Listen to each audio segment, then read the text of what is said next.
So good morning everyone and I welcome you all to Saurabh Pandey UPSC YouTube channel के अंदर। If preparing for civil service examination तो इस channel से ज़रूर से जुड़े एंड थोड़ा नए फॉर्मेट में आज कर रहे हैं क्योंकि आपका नोटिफिकेशन आ चुका है और उसमें थोड़े बहुत लेट्स सी इस नए फॉर्मेट में। और यहाँ पे जो टॉपिक्स हम लोग डिस्कस करेंगे, आज के जो टॉपिक्स हैं दैट इज़ वैक्सीन एफिकेसी के बारे में। Then we have this topic that is horseshoe, एक हॉर्स शू क्रैब के बारे में, एमएसपी के एडवांटेजेस एंड डिसएडवांटेजेस।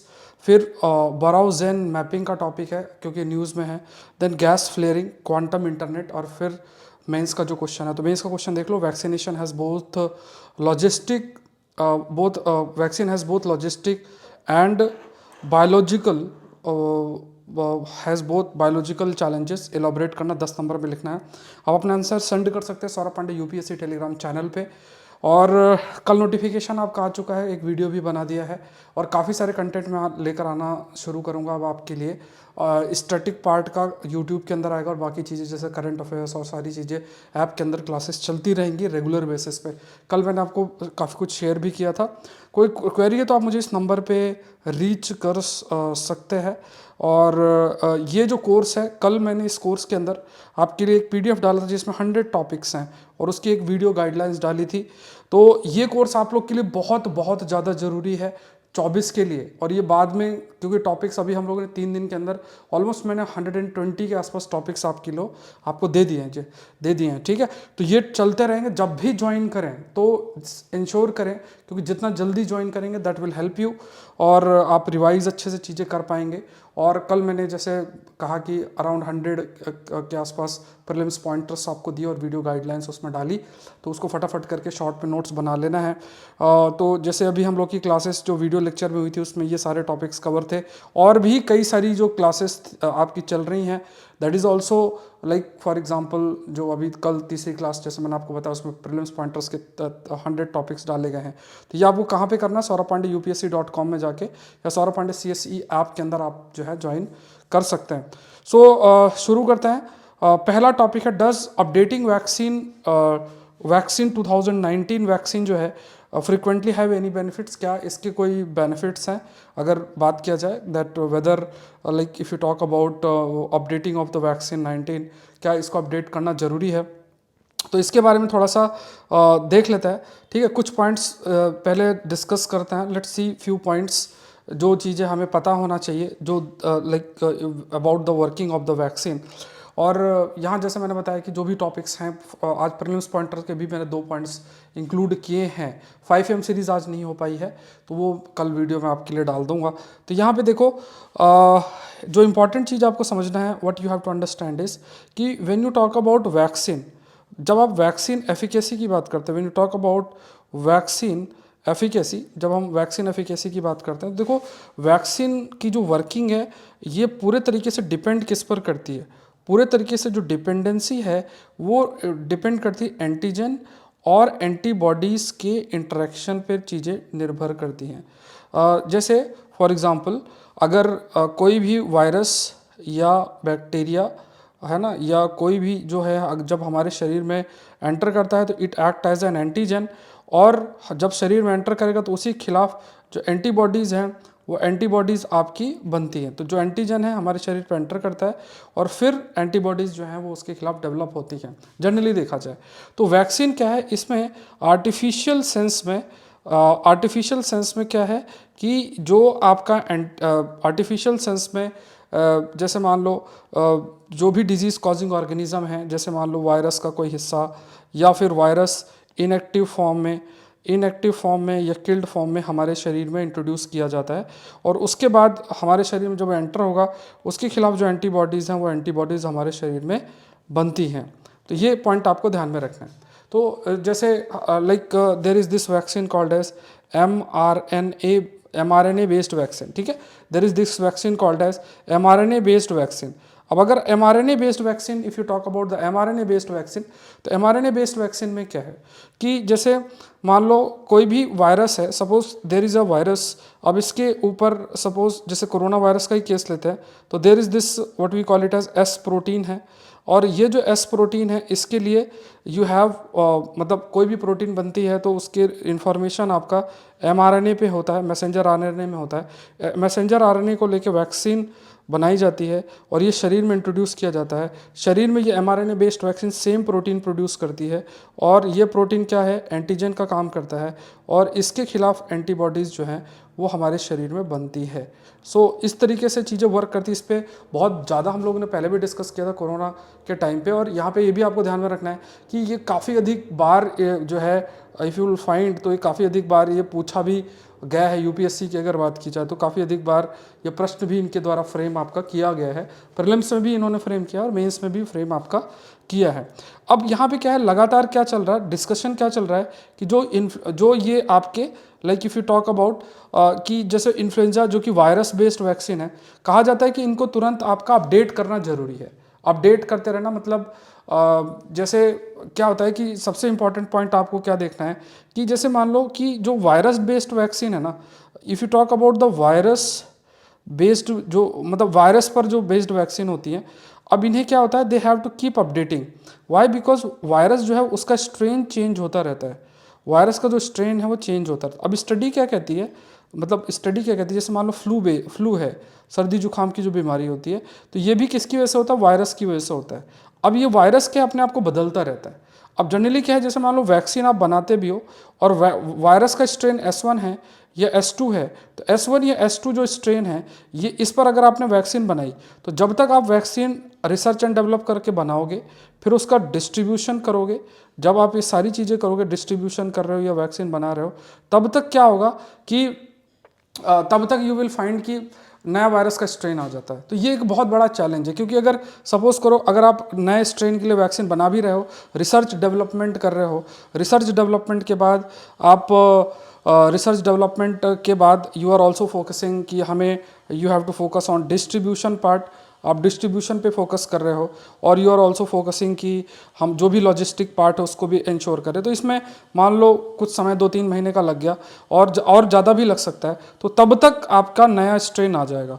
तो पुराने स्ट्रेन का वैक्सीन लेने का या जो बूस्टर वैक्सीन लेने का इतना बेनिफिट नहीं होता है, ऐसी स्टडी भी हाईलाइट करता है। कई बार ऐसी स्थिति भी देखने को मिलता है। तो ये एक लॉजिस्टिक चैलेंज है। तो बायोलॉजिकल चैलेंज भी हो गया, मेंस का प्रश्न इसी पर है, और लॉजिस्टिक चैलेंजेस भी आपके हो गए। तो यहाँ पे क्या है, ऑल्दो थोड़ा बहुत क्या है कि क्योंकि वायरस अपने आप को बदलता रहता है, तो इस वजह से क्या है कि जैसे मान लो अगर एक आप वैक्सीन डेवलप भी करोगे तो 6 मंथ का टाइम उसमें लगेगा। अब वी कैन से कि अगर 6 मंथ का टाइम लग रहा है, उसमें कई स्ट्रेन्स वायरस के आपके आ सकते हैं, चाहे डेवलपमेंट है, मैन्युफैक्चरिंग, डिस्ट्रीब्यूशन, इन सब में कई स्ट्रेन वायरस के आ सकते हैं। तो अब वैक्सीन बेसिकली क्या है, कैसे करता है, जैसे कोई भी वायरस या बैक्टीरिया उसके इमिटेट करके कार्य करता है। कोई भी मान लो वैक्सीन है, वो हम अगर जैसे कई प्रकार की वैक्सीन होती है, फॉर एग्जांपल मान लो लाइव एटेन्यूएटेड वायरस, मतलब आपने थोड़ा वायरस को वीक कर दिया और उसको हमने अब शरीर में इंट्रोड्यूस किया, it will act as an antigen. ऐसी इनएक्टिवेटेड फॉर्म में हो सकता है, it can be inactivated form में, मतलब एक लाइव एटेन्यूएटेड हो सकता है। लाइव एटेन्यूएटेड का मतलब कि मतलब आपने वीक कर दिया है, या फिर इनएक्टिवेटेड फॉर्म में हो सकता है। इनएक्टिवेटेड इट सिंपली मीन्स कि वो वीक फॉर्म, मतलब आपने उसे किल्ड फॉर्म में जो है वो यूज़ कर रहे हो, या फिर सब यूनिट पार्ट, मतलब सर्टेन प्रोटीन है वायरस की, उसका इस्तेमाल करके हम बना रहे हैं। कोई उसका जो टॉक्साइड्स हैं, जैसे मतलब कुछ ऐसा केमिकल रिलीज करता है, उसका इस्तेमाल करके वैक्सीन बना रहे हैं। या आरएनए बेस्ड हो सकता है, जैसे कोरोना वायरस के केस में मैंने एमआरएनए वाला बताया आपको, मैसेंजर आरएनए यूज़ करके वैक्सीन बनाया, और फिर वही वैक्सीन हमारे शरीर में सेम प्रोटीन बनाएगी और उसके खिलाफ हमारा शरीर एंटीबॉडीज डेवलप करेगा। तो इसका स्पेसिफिकली एग्जांपल्स भी दे रखे हैं, तो ये आप लोग एक बार गो थ्रू हो जाना। ये पीडीएफ में आपको Saurabh Pandey UPSC Telegram channel पे शेयर कर दूंगा, तो ये गो थ्रू हो जाना। तो देखो अब क्या है कि क्योंकि देखो कल नोटिफिकेशन आ गया, 1056 के आसपास पोस्ट हैं और इतनी पोस्टें हैं, तो हम मेहनत बिल्कुल कर सकते हैं। मेरे द्वारा कंट्रीब्यूशन आपके लिए जो रहेगा, कुछ चीज़ें जैसे मैंने आपको कहा जो मैं आपके लिए कवर करूँगा, agriculture science and technology, international relation, इसका तो कोर्स लॉन्च होगा ऐप के अंदर। इसके अलावा जीसी लियोंग, उसके बाद स्पेक्ट्रम, और उसके बाद आपका लक्ष्मीकांत, ये सब चीज़ें आपको, कई जो एनसीईआरटीज़ हैं वो सब कुछ फ्री क्लासेस आपकी। इकोनॉमी है, इकोनॉमी भी मैं आपके पूरे जो एक 4-5 घंटे का एक मैराथन टाइप लेक्चर क्रिएट कर दूंगा, जिससे आपकी इकोनॉमी के सारे कंसेप्ट क्लियर हो जाएंगे। तो वो सब कुछ आपको यूट्यूब चैनल के अंदर अवेलेबल रहेगा, तो वो आप अपना एक्सेस कर सकते हैं। ठीक है, ये चीज़ ध्यान रखना है। अब ये ज़रूरी है कि आप अभी, जैसे आपके लिए इंपॉर्टेंट है कि आप स्टैटिक पे ध्यान दें, and I am very hopeful कि जो करंट अफेयर का कोर्स मैं चला रहा हूँ 2 इयर्स का, जो 2024 के लिए, जैसे कल मैंने आपको लगभग अराउंड 100 टॉपिक्स के प्रीलिम्स पॉइंटर्स दिए हैं। अब उसमें एक वीडियो गाइडलाइन डाल दी है, उससे पहले कंप्लीट एनालिसिस के 2 वीडियोस आ गए, आज भी एक लेक्चर आपके लिए आएगा, तो लेक्चर आते जाएंगे और उसमें आपके कम से कम आप मानो कि अभी मेरा जो टारगेट है कि लगभग 2000 प्लस टॉपिक्स आपके 2 साल के पूरे कवर हो जाएं, और वो जितना अधिक कवरेज होगा उतना अच्छा होगा, उतना अंडरस्टैंडिंग होगा, और वो काफ़ी आपके लिए हेल्पफुल रहेगा। तो आपको बस करंट अफेयर्स के लिए उन चीज़ों को कर लेनी है, बाकी जो चीज़ें आपकी स्टैटिक पार्ट है वो यूट्यूब के माध्यम से कवर होता रहेगा, लेकिन कुछ किताबें आपको पढ़ती रहना, उसमें मैं धीरे धीरे आपके लिए वीडियो क्रिएट करता रहूँगा कि किन किताबों को आपको बिल्कुल फोकस करना चाहिए, बिल्कुल पढ़ना चाहिए, कोई भी कितना कहे, लेकिन किताबें पढ़ना, कुछ 7-8 किताबें जरूरी हैं पढ़ना, कुछ NCERTs पढ़ना जरूरी है, क्योंकि उनके बिना चीज़ें बैठेंगी नहीं आपको, या आपको ध्यान में रखना है। It's very very important. ठीक है, तो ये थोड़ा सा इस पर लेक्चर्स आते रहेंगे, मैं आपको, आप चैनल को सब्सक्राइब कर लेना, और जो लोग फॉलो कर रहे हैं तो थोड़ा सा प्रेशर में नहीं आना है, है ना, प्रेशर में नहीं आना। कोई क्वेरी है तो आप मुझे बिल्कुल मैसेज कर सकते हैं, नंबर भी मैंने आपको शेयर किया है। ठीक है, मैं जल्द से आपको रिप्लाई कर दूंगा। तो यहाँ पे देख लेते हैं। सो अगर एक बार वैक्सीन दे दिया जाए तो ऐसा वाइड इज़ रिक्वायर्ड कि दोबारा से वैक्सीन देने, क्योंकि जो एंटीबॉडीज़ डेवलप होती हैं उनकी एक लाइफ होती है, 100 डेज, 120 डेज, इस तरीके से इनकी एक लाइफ होती है, and because of that fact we can say कि हमें फिर दोबारा से बूस्टर डोज की ज़रूरत पड़ती है। नेक्स्ट देखते हैं, scientific seek more protecting for living fossils, living fossils के प्रोटेक्शन के लिए साइंटिस्ट ने कहा है। अब यहाँ पे देखो, हमारे लिए जो एक टॉपिक निकल कर आता है that is basically about horseshoe crab, horseshoe crab के ऊपर एक ये टॉपिक आता है। सो एनवायरमेंटल जो ग्रुप है उन्होंने यूएस गवर्नमेंट को कहा है कि और अधिक प्रोटेक्शन ऑफर करना चाहिए हॉर्सशू क्रैब के लिए।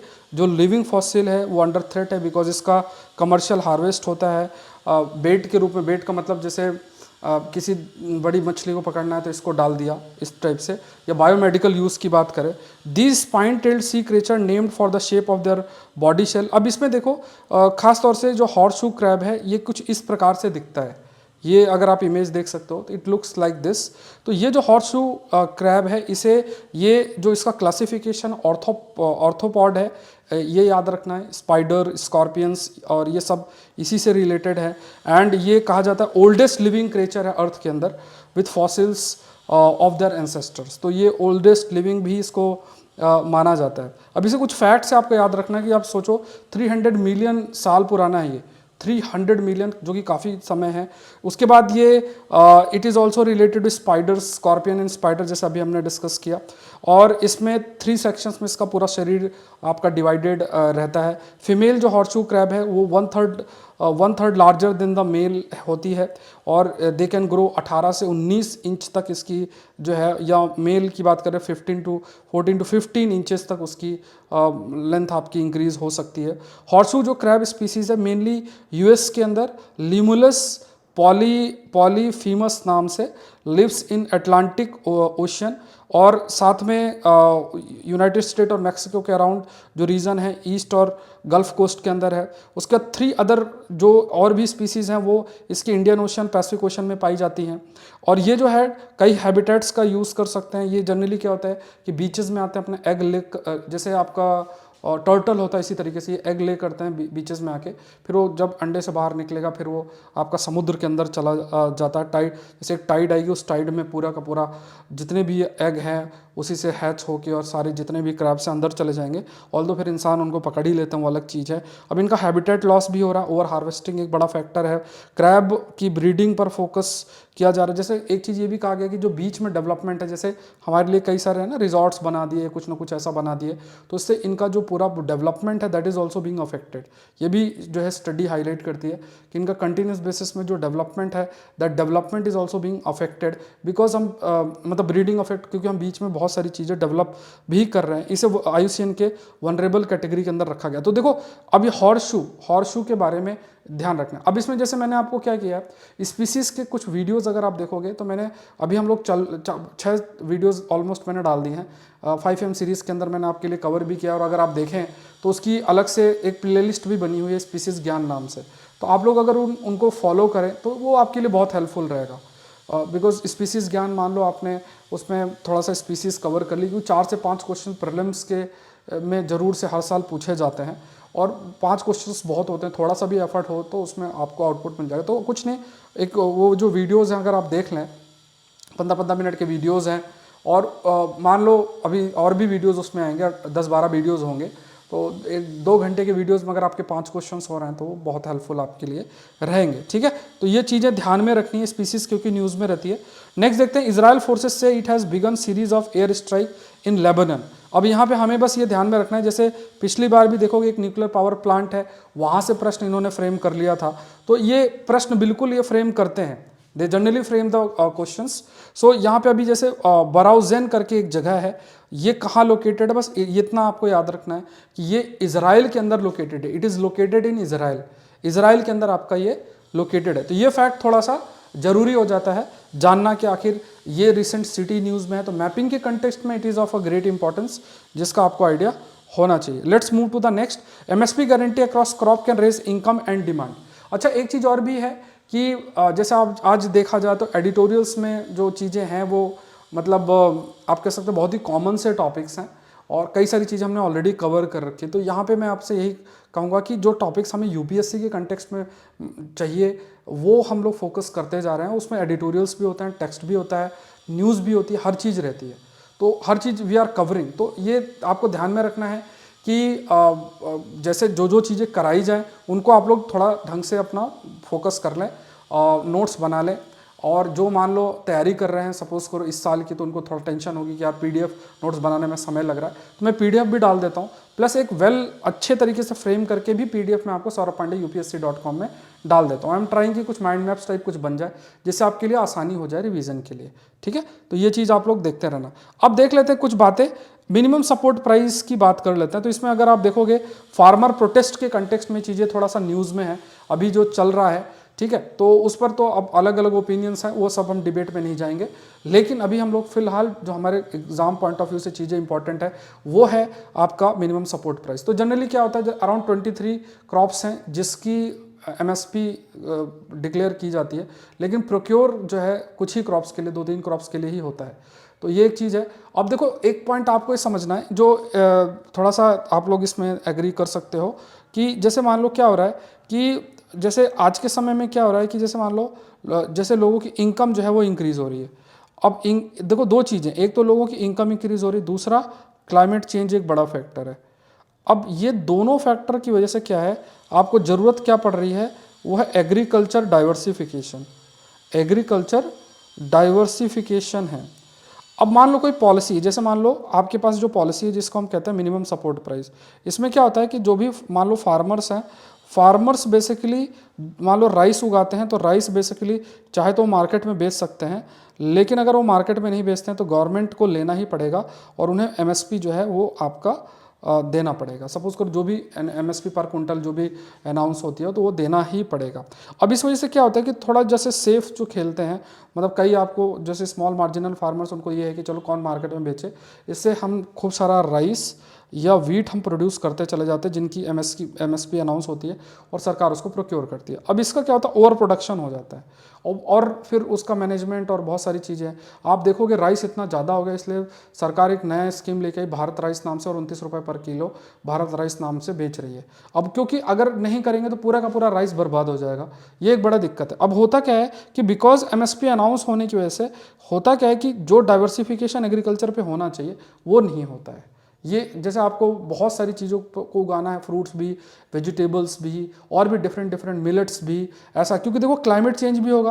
क्लाइमेट चेंज में राइस और वीट का प्रोडक्शन रिड्यूस हो सकता है। अगर हम अभी से अल्टरनेटिव क्रॉप्स डेवलप नहीं करेंगे तो it will have a great impact. तो ये चीज़ थोड़ा सा एक कहा जाता है। मिनिमम जो सपोर्ट प्राइस है, it guarantee price for their produce, सरकार के द्वारा जो भी प्रोड्यूस है उसकी गारंटी जो है मिल जाती है। एमएसपी बेसिकली सोइंग सीजन से पहले अनाउंस कर दिया जाता है, तो फार्मर्स को पता है कि अच्छा अभी ही कर दी तो वो क्रॉप वो उगा सकते हैं, बाद में सरकार को बेच सकते हैं। मेजर ऑब्जेक्टिव क्या है, जो फार्मर डिस्ट्रेस में है उनको आपका मतलब उनको मदद कर पाना कि वो सरकार को बेच सके, और ये भी है कि जो फूड ग्रेन प्रोडक्शन है उसको इंक्रीज किया जा सके।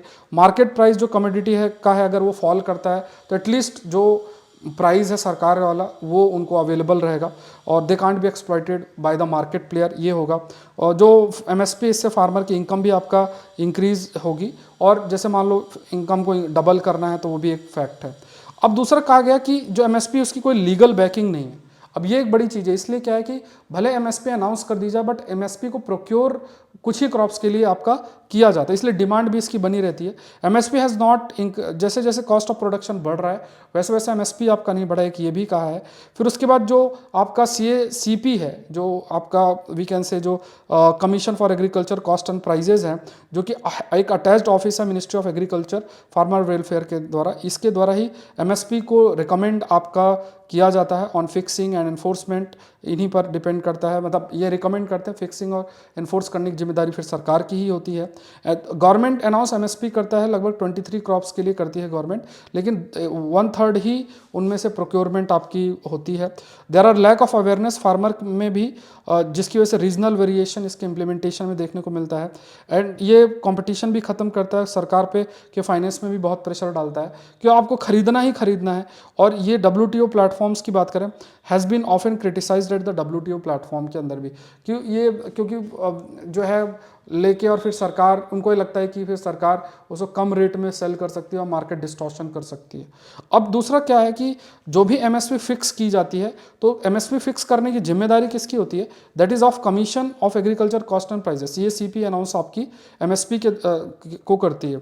अब इसमें एक फार्मूला A2 है। A2 में क्या है, जितने भी कैश हैं, एक्सपेंसेस आपका फार्मर के द्वारा है, सीड, फर्टिलाइजर, केमिकल, ये सारी चीज़ें उसमें इंक्लूड की जाती हैं। A2 प्लस FL में अगर आप देखो तो इसमें एक्चुअल जो कॉस्ट है प्लस जो भी आपका वैल्यू है ऑफ अनपेड फैमिली लेबर, वो आपका इंक्लूड किया जाता है।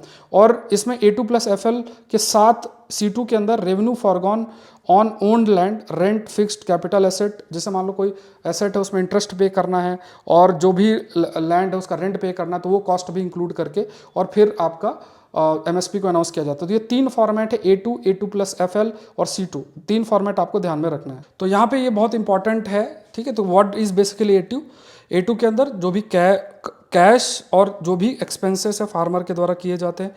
A2 plus FL again actual जो कॉस्ट है प्लस जो भी फैमिली लेबर, अनपेड जो फैमिली लेबर है वो कॉस्ट भी इंक्लूड करते हैं। जैसे मान लो घर वाले ही कर रहे हैं बट लेबर कॉस्ट नहीं है, बट फिर भी उसको कैलकुलेशन में लिया जाता है। और C2 में A2 और FL दोनों इंक्लूड करके, और प्लस जो ओन लैंड है और फिक्स्ड कैपिटल एसेट, उसमें जो इंटरेस्ट पे करना है, ठीक है, तो वो चीज़ इंक्लूड करना, रेंट जिसे हम कहते हैं, रेंट इंक्लूड करना प्लस इंटरेस्ट इंक्लूड करना, दोनों चीज़ों को इंक्लूड करके फिर C2 आपका कैलकुलेट किया जाता है। देखो प्रीलिम्स बूस्टर के कुछ टॉपिक्स मैंने इंक्लूड किए हैं, थोड़ा सा आप लोग देख लेना। 5am सीरीज का वीडियो कल आपको मिल जाएगा। तो गैस फ्लेयरिंग क्या है? Gas flaring basically burning of the natural gas, तो with oil extraction. So gas flaring क्या है कि जब भी ऑयल का एक्सट्रैक्शन होता है, when you are extracting the oil, तो आप कई बार जब देखोगे कि ऑयल का एक्सट्रैक्शन हो रहा है और उसी जगह पे जल भी रही है, गैस भी जल रही है। जैसे आप कई बार जहाँ से ऑयल एक्सट्रैक्शन होता है आप देखना, कई बार जो गैस निकल रही होती है और उसमें आग सी लगी रहती है। और ये जो प्रैक्टिस है ये बहुत समय से है, and it take place due to range of issues from market to economic constraint to lack of appropriate regulation and political will। तो ये जो गैस फ्लेयरिंग है इसको रेगुलेट करने की ज़रूरत है, क्योंकि वेस्टेज भी रिसोर्सेज का बहुत अधिक हो रहा है। Flaring and venting are waste of valuable natural resources.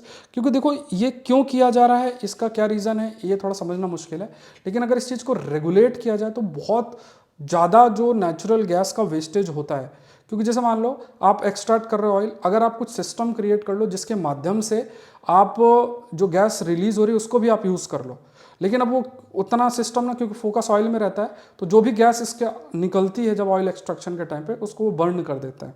जैसे आग सी लगती हुई आपको दिखेगी कई रिफाइनरीज और उन सब में जहाँ से ऑयल एक्सट्रैक्शन होता है। तो यहाँ पे अमाउंट ऑफ जो gas currently flared each year लगभग 139 बिलियन क्यूबिक मीटर, जो कि बहुत बड़ा है, क्योंकि मतलब बहुत बड़ा अमाउंट है। इसका इस्तेमाल हम होल ऑफ सब सहारन अफ्रीका को मतलब एनर्जी देने के लिए इस्तेमाल कर सकते हैं। दूसरा टॉपिक देखो क्वांटम नेटवर्क है। अब इसमें देखो क्वांटम इंटरनेट का कंसेप्ट एक अभी है न्यूज़ में है। तो क्वांटम इंटरनेट क्या है, ये let's see what basically is quantum internet. तो क्वांटम इंटरनेट क्या है, जैसे अगर आप देखो यहाँ पे ये क्या है कि अलग अलग जो भी क्वांटम डिवाइसेस है, जैसे मान लो एक डिवाइस क्वांटम ये है, एक क्वांटम डिवाइस ये है, क्वांटम डिवाइस ये है, और these quantum device are interconnected और ये इंफॉर्मेशन एक्सचेंज करते हैं। तो इसे हम quantum we call it as quantum internet शब्द इसके, या क्वांटम नेटवर्क या क्वांटम इंटरनेट शब्द इसके लिए इस्तेमाल करते हैं। तो क्वांटम इंटरनेट क्या है, ये एक नेटवर्क है that will let quantum devices exchange information with in an environment that harnesses the weird law of quantum mechanics. क्योंकि देखो ये जो भी इंफॉर्मेशन इनके बीच शेयर हो रही है उसमें क्वांटम मैकेनिक्स के प्रिंसिपल का इस्तेमाल किया जाता है। क्वांटम मैकेनिक्स का प्रिंसिपल जो कि बेस्ड होता है प्रॉपर्टीज ऑफ सब एटॉमिक, जो सब एटॉमिक पार्टिकल्स है उनकी प्रॉपर्टीज पर जो है ये आपका बेस्ड होता है।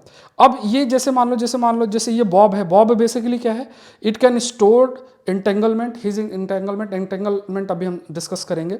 उसके बाद जैसे ये एक चार्ली है, ये एक एलिस है, तो इन तीनों को कनेक्ट किया गया है and this network is created, जिसमें 3 क्वांटम डिवाइसेस को लिंक किया गया है बाय यूजिंग द फेनोमेना, जिसे हम एंटेंगलमेंट शब्द जिसके लिए इस्तेमाल करते हैं। हर एक डिवाइस एक क्यूबिट ऑफ क्वांटम इंफॉर्मेशन को होल्ड करता है। क्यूबिट क्या है, जैसे जो एक जैसे मान लो एक डब्बा है, उस डब्बे में 4 पेन है, ऐसे है ना। तो इन्फॉर्मेशन यूज़ होती है जो मेमोरी स्टोरेज में क्वांटम के केस में, तो क्वांटम कंप्यूटर, तो उसमें जो स्टोरेज है वो हम उसको बोलते हैं क्यूबिट में जो है वो स्टोर आपकी होती है।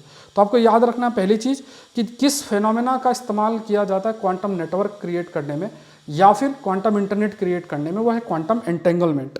अब क्वांटम एंटेंगलमेंट क्या है, ये बेसिकली एक ऐसा फेनोमेना है जहाँ पे जो पार्टिकल्स जनरेट होते हैं वो, जैसे इसमें आप ये समझो कि ये हम ये कह सकते हैं कि फॉर एग्जांपल जैसे अगर मैं लिख रहा हूँ तो मुझे पेन और पैड दोनों की ज़रूरत है, दोनों साथ में ही जो है सर्वाइव कर सकते हैं। बिना पैड के पेन नहीं, बिना पेन के पैड नहीं। ऐसे ही जो पार्टिकल्स होते हैं, कई पार्टिकल्स ऐसे होते हैं जो कि दे शेयर प्रॉक्सिमिटी इस तरीके से कि हर जो मतलब जो उनका quantum state of each particle of the group can not be described independently. मतलब जैसे मैंने आपको कहा कि एक पैड और पेन है, तो बिना पेन के पैड नहीं, पैड के बिना पेन नहीं, दोनों के बिना हम लिख नहीं सकते हैं। इसी तरीके से एक जो पार्टिकल है और दूसरा पार्टिकल, वो एक दूसरे से इस टाइप से मतलब उनकी प्रॉक्सिमिटी होती है या डिपेंडेंट मतलब इंटरलिंकेज होता है, इंटरडिपेंडेंसी होती है कि एक की प्रॉपर्टी बिना दूसरे के डिफाइन नहीं हो सकती है।